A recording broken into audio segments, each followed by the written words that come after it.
buzzing thing that's going on again. You got on your side there. Oh, for reals? Oh, you know Yeah, what? when you talk, it comes on. It's like a high frequency noise. Okay, hold on. I'll just let me just try something.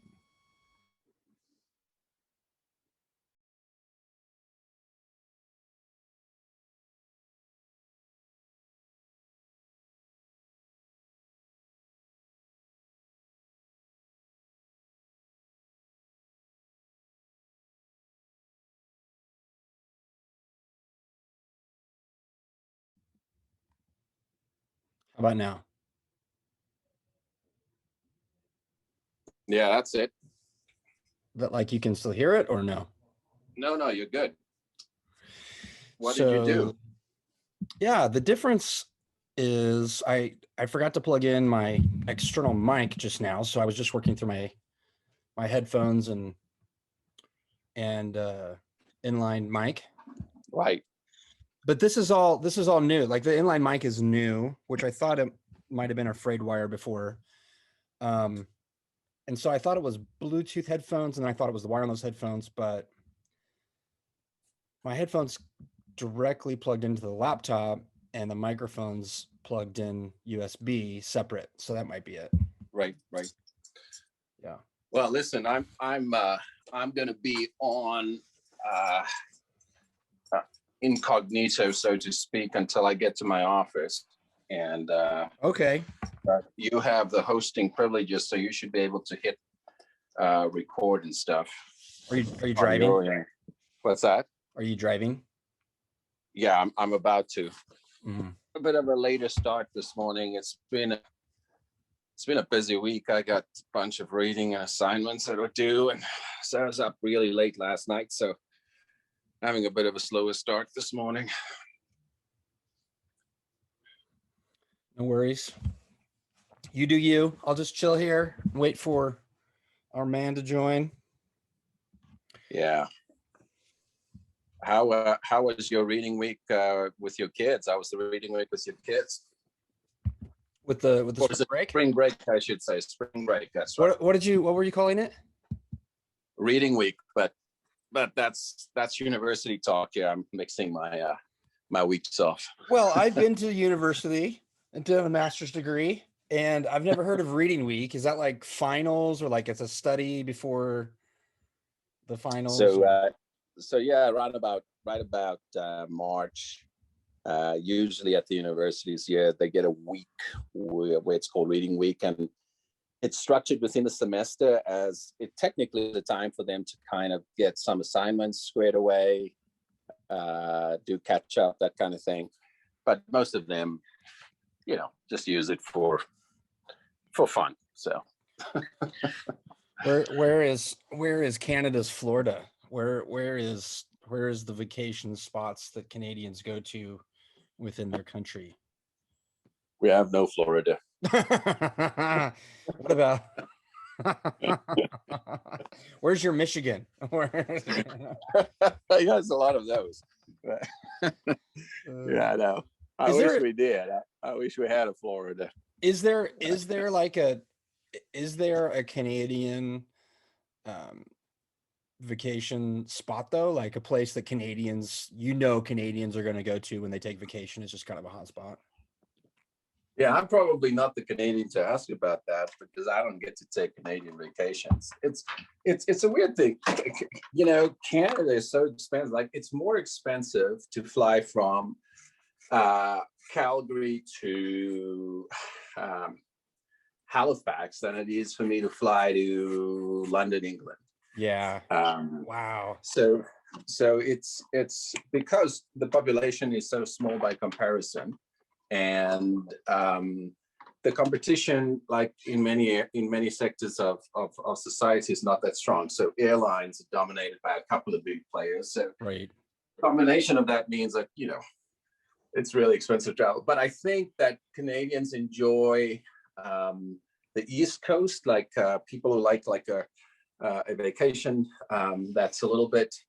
It's a very unique culture on the East Coast. So people go out there. Mm-hmm. PEI, Newfoundland, that kind of thing. But then also a lot of people here in Alberta, they own trailers. And I don't know if that's the same out your way, but they own trailers. And so they'll go camping as soon as the weather turns nice enough. Oh, yeah. And I don't see most of those folks most of the summer because they are away every weekend. And because we have, I mean, obviously some amazing natural beauty out here, you know, and we're close enough to the Rockies, so people enjoy that. But yeah, BC is nice, you know. Nice. But camping is a big deal out here. Camping is a big deal in my neck of the woods. You know, that's the same for me, and it maybe it's because we're all a part of the Rocky Mountain system here between Calgary and Boise. But should we let this guy in? Let's do it. Yeah, let's do it. I love the sound of the birds there during your prayer. It made me think about one of the most powerful images that has sustained me over the years. On the morning of my family's burial, I stepped out onto the porch, and that's all I could hear. I could just hear birds, you know. And there was just a moment of accessing the scripture of God's care, and the peace that came out of that, saying it's going to be all right. Right. And so over the years, whenever I hear that, you know, that's when I hear birds, that's my first thought. Oh, wow. What a gift. Yeah. So Kenny, it's going to be all right. The birds say so, brother. Yep. I love it. it. The birds have spoken, and they say it's gonna be all right.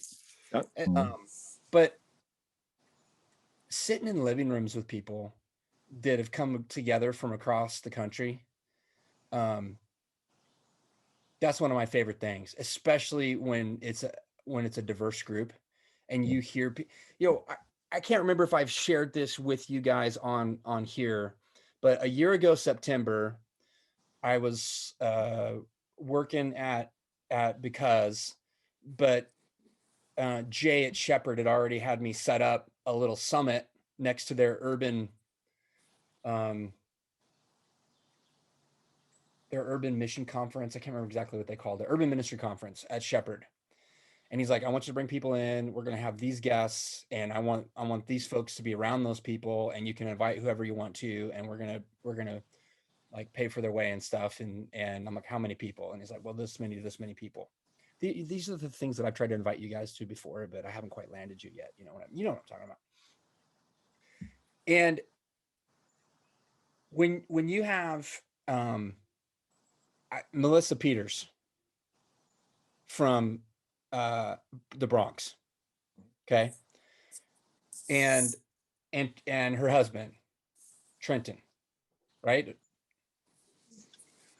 and they're sitting there, and in a moment of just kind of transition and looking around and asking questions, she looks around the group of 10, and there was a Canadian there. Grant was there from BC. I tried to get you there, Stu. Do you remember this conversation? I tried to get you there. I mean, you get South African, right? You get South Africa, you get Canada, you're checking all these boxes, you know, you're not white. I check every affirmative action box that you need checked. So Melissa looks around the room and she's like, you know, there's the minority is the white people. There's Hispanic, there's Native American, there's African American, and it's a group of 10 people. And she goes, this is the most like diverse setting that I've ever been in that was like organized through the Church of the Nazarene for an intentional conversation.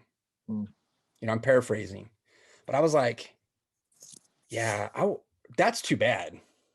And I want to do that more. And I did this on purpose. Whether you think that's a good thing or a bad thing, I targeted people through connections and relationships of like who should we get here, and connections that I had and everything. But you don't know what's going to happen when you bring those people together. But out of that, people stayed connected. People, anyway, I find, to me, I just walk away from that going, job done. What's next? And who wants to pay me to do more of this? And so I hope that future potentials could involve things like that, but it's going to need to involve things like this too, where the next best thing you can do is cohort Zoom conversations, and knowing people who know people, so that you can get a leader in a conversation that other people are going to find as a resource to leverage. I really enjoy that. Will there be an aspect of that in this new ministry opportunity if it happens? Yeah. And that's part of the really exciting thing.